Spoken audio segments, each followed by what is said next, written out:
नमस्कार, मैं हूं ज़ारा। एपीएन के लोकप्रिय कानूनी प्रोग्राम लीगल हेल्पलाइन में आपका बहुत स्वागत है। इसमें हमारे कानूनी विशेषज्ञ रोजमर्रा की जिंदगी की समस्याओं से जुड़े कानूनी मसलों पर आपकी शंकाओं का समाधान करते हैं। आप भी इस प्रोग्राम से जुड़ सकते हैं और फोन करके कानूनी राय ले सकते हैं। आज हम आपको गिफ्ट डीड की जानकारी देंगे, साथ में इस मसले से जुड़े आपकी समस्याओं का समाधान भी करेंगे। गिफ्ट डीड एक दस्तावेज होता है जो एक से दूसरे शख्स को बतौर गिफ्ट प्रॉपर्टी ट्रांसफर करता है। ट्रांसफर ऑफ प्रॉपर्टी एक्ट के मुताबिक गिफ्ट के तहत आवासीय संपत्ति का ट्रांसफर एक दस्तावेज या इंस्ट्रूमेंट के तहत होता है। ट्रांसफर ऑफ प्रॉपर्टी एक्ट के तहत घर गिफ्ट के तौर पर देने के लिए एक रजिस्टर्ड डॉक्यूमेंट तैयार कराना पड़ता है, जिस पर उस शख्स के दस्तखत होते हैं जो प्रॉपर्टी गिफ्ट दे रहा है। इसके अलावा दस्तावेज को 2 गवाहों से भी अटेस्ट करवाना पड़ता है। इसका मतलब है कि कोई शख्स ऐसी ही प्रॉपर्टी को गिफ्ट में देने का फैसला नहीं कर सकता। इसके लिए उसे कानूनी प्रक्रिया पूरी करनी होगी, जैसे कि सेल डीड के मामले में होता है। गिफ्ट डीड को सब रजिस्ट्रार दफ्तर से रजिस्टर कराना पड़ता है। तो ये थी बुनियादी जानकारी। गिफ्ट डीड की ज्यादा जानकारी देंगे हमारे आज के कानूनी विशेषज्ञ अधिवक्ता रविशंकर जी। अगर आपका गिफ्ट डीड से जुड़ा कोई सवाल है तो आप फोन करके हमारी राय ले सकते हैं। हमारा फोन नंबर है 0120-612-7937। इसके अलावा आप 0120-612-7938 भी डायल कर सकते हैं।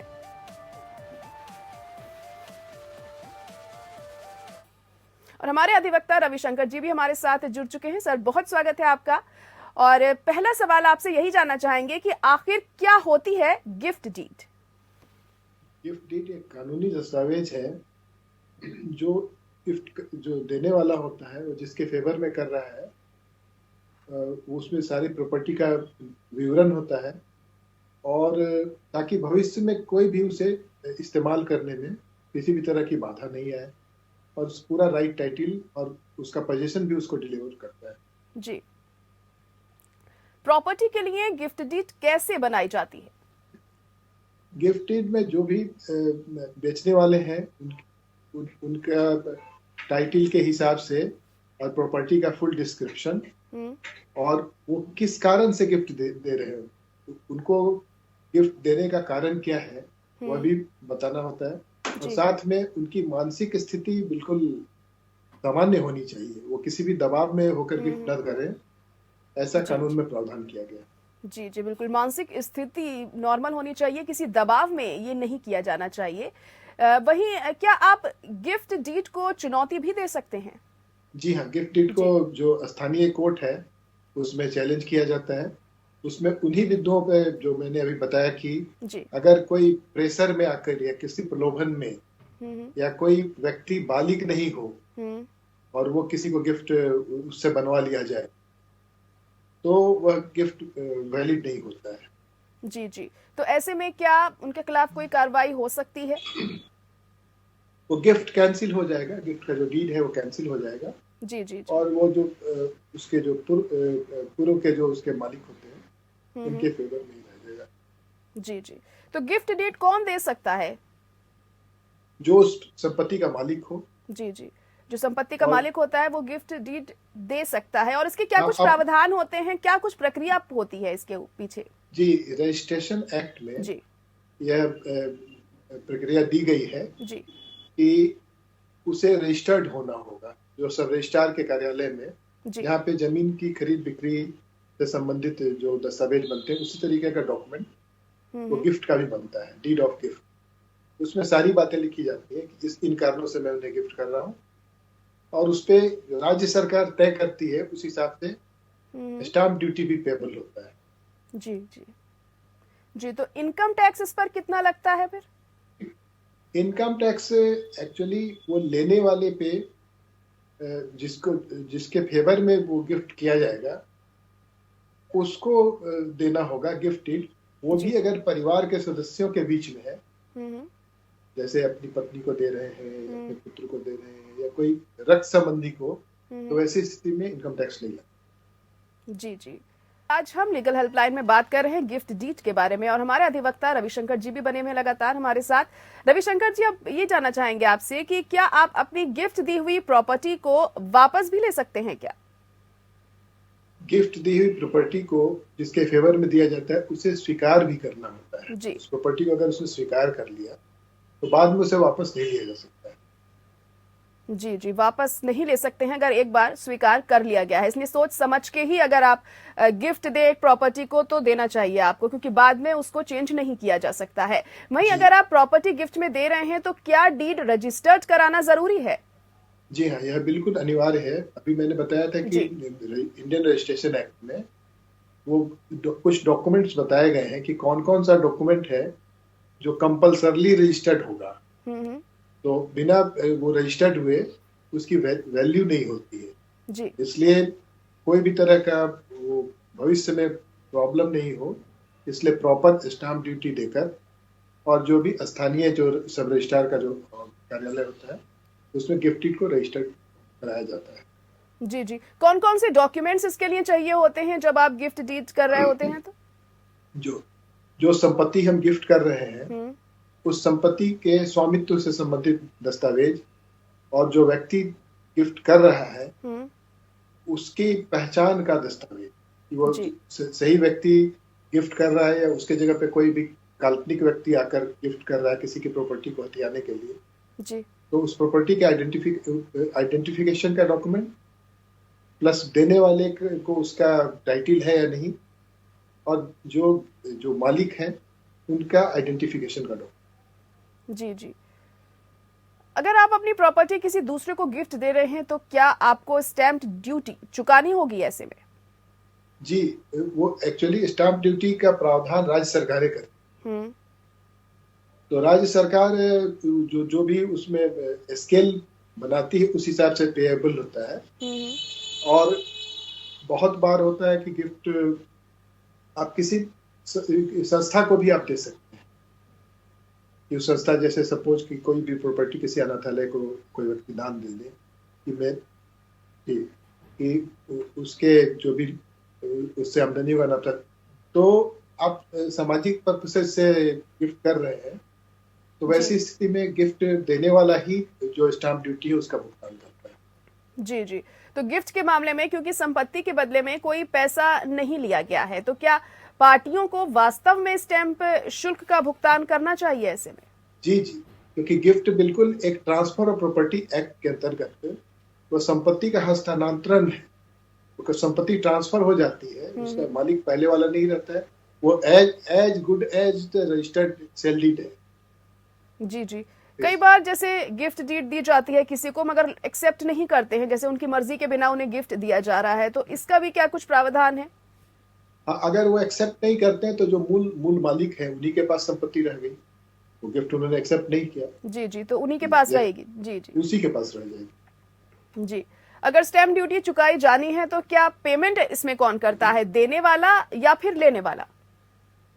सरकार को पेमेंट से मतलब है, लेकिन प्रायः देखा जाता है कि जो देने वाले हैं जो अपनी करोड़ों की या लाखों की संपत्ति दे रहे हैं तो थोड़े से जो स्टाम्प ड्यूटी है वो भी वही पे करते। जी जी जी, रविशंकर जी, अगर ये गिफ्ट डीड किसी को दिया जा रहा है वो माइनर है अगर, तो किन किन चीजों का ध्यान ऐसे में रखना चाहिए, उसको लेकर क्या कुछ प्रावधान कहा गया है? जी, माइनर के भी फेवर में गिफ्ट दिया जा सकता है जी, लेकिन उसके कोई माइनर के जो अभिभावक होंगे वो उसको एक्सेप्ट करेंगे। जी, जब भी माइनर जब एडल्ट होगा तो फिर माइनर जो है वो खुद उसका मालिक हो जाएगा और अपने इच्छा के अनुसार उसका इस्तेमाल कर सकता है। जी, तो ऑन रिटन उनके पेरेंट्स को या जो उनके अभिभावक हैं तो उनको एक्सेप्ट करना होगा, जो भी कानूनी अभिभावक हो। जी जी, चलिए ठीक है। और अगर अपनी प्रॉपर्टी किसी परिवार के सदस्य या फिर रिश्तेदार को दे रहे हैं आप, तो क्या ऐसे में स्टैम्प ड्यूटी का भुगतान करना होता है? मैंने बताया था कि परिवार में जो बिल्कुल रक्त संबंधी हैं उनको गिफ्ट किया जा रहा है, जैसे लड़के को, लड़की को, पत्नी को, तो ऐसी स्थिति में स्टाम्प ड्यूटी में एग्जम्पशन है। लेकिन रिश्तेदारों को देने में वहां पे स्टाम्प ड्यूटी पूरी तरह से पेएबल होता है। जी जी, वैसे अगर गिफ्ट तुरंत लागू हो जाता है तो मालिक का उस संपत्ति से स्वामित्व खत्म हो जाएगा, इस बारे में जानना चाहेंगे। जी जी, जब भी गिफ्ट वो एग्जीक्यूट कर देते हैं और जिसके फेवर में वो उसको एक्सेप्ट कर लेता है तो एक्सेप्टेंस के बाद वो जिसके फेवर में है वो पूरी तरह से उसका मालिक हो जाता है और उस संपत्ति का पोजीशन भी वो ले सकता है। जी जी। रविशंकर जी, ये जानना चाहेंगे कि गिफ्ट डीड और सेल डीड में क्या फर्क होता है? जी, गिफ्ट डीड है कि जो देने वाला होता है वो अपनी प्रसन्नता से किसी को गिफ्ट डीड देता है जी। और उसमें कोई भी वैल्यू नहीं ली जाती है, कोई सेल कंसिडरेशन नहीं लिया जाता है। और जो सेल डीड है वो कोई भी प्रॉपर्टी खरीदी जाती है जी, उसमें भी वही right title and position he deliver होता है, लेकिन वो कोई भी किसी से भी ले सकता है, उसमें कोई कारण बताने की जरूरत नहीं है। जी जी। किन कारणों से हमने खरीदा, उन्होंने अपनी आवश्यकता के लिए खरीदा है और बेचने वाला की मर्जी है कि उसने अपनी प्रॉपर्टी को बेच दिया। वही वसीयत से ये कैसे अलग होता है, ये इस तरीके से कैसे देखा जाए इसे? जी, वसीयत से इसमें डिफरेंस ये है कि वसीयत करता अपनी इच्छा जाहिर करता है कि मेरी यह अंतिम इच्छा है कि मेरी जिंदगी के बाद इस संपत्ति का मालिक फला हो जाएंगे और उनके डिपार्चर के बाद, उनकी डेथ के बाद जिसके फेवर में वसीयत होती है वह कोर्ट में जाके उसका प्रोबेट करवाते हैं या सक्सेशन सर्टिफिकेट कोर्ट से इशू करवाते हैं। जी जी। उसके बाद उसके वो मालिक हो जाते हैं। जी जी। अगर हम कोई प्रॉपर्टी खरीदने वाले हैं तो क्या पहले ही अग्रिम में ही गिफ्ट डीड दिया जा सकता है ऐसे में? नहीं, खरीदने में तो फिर वहां सेल डीड हो जाएगा, वहां गिफ्ट नहीं होगा।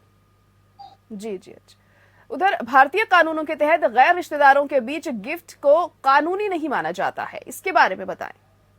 नहीं, ऐसा कोई वैधानिक प्रावधान नहीं है जो गैर रिश्तेदारों को, अगर आपकी कमाई हुई संपत्ति है तो आप अब स्वेच्छा से इसी किसी भी धर्म के लोगों को, किसी भी व्यक्ति को आप खुशी खुशी दान कर सकते हैं, उसमें किसी तरह का कोई भी कानूनी व्यवधान नहीं।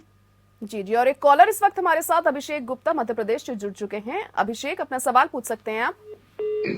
लग रहा है फिलहाल अभी संपर्क कट गया है उनसे हमारा, लेकिन हमारी फोन लाइंस खुली हुई हैं। अगर गिफ्ट डीड से जुड़ा आपका कोई सवाल है तो आप हमें कॉल करके इसके बारे में जान सकते हैं। और बलबीर, एक और कॉलर कुरुक्षेत्र से जुड़ गए हैं। बलबीर, अपना सवाल पूछ सकते हैं, क्या पूछना चाहेंगे? दादा ने जो प्रॉपर्टी खरीदी हुई है दादा की, क्या पोता उस प्रॉपर्टी में बाई बर्थ हिस्सेदार है, उसका वारिस होने के नाते उसमें उसका हिस्सा बनता है कि नहीं बनता, और दादा उस प्रॉपर्टी को पोता होने के बावजूद भी बेच सकता है कि नहीं बेच सकता? जी, दो तरह की संपत्तियां होती हैं बलबीर जी।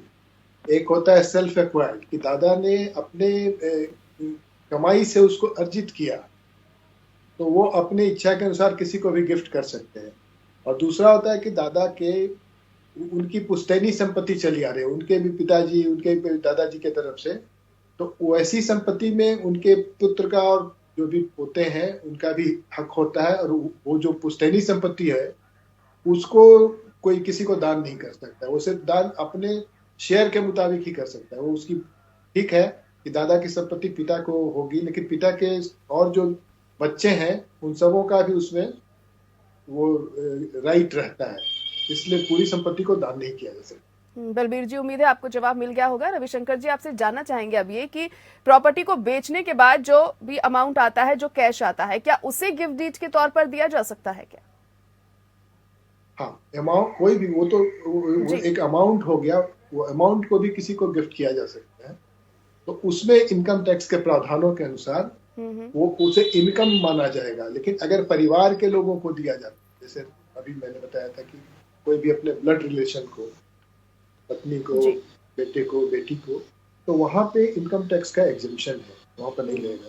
लेकिन किसी दूसरे व्यक्ति को अगर दिया जाएगा तो उस एक्सेप्ट करने वाले व्यक्ति का इनकम माना जाएगा। जी, चलिए, बहुत शुक्रिया रविशंकर जी हमारे साथ जुड़ने के लिए। बहुत अहम जानकारी दी आपने हमारे दर्शकों को गिफ्ट डीड के बारे में। और इसी के साथ लीगल हेल्पलाइन में आज के लिए इतना ही। मुझे दीजिए इजाजत, नमस्कार।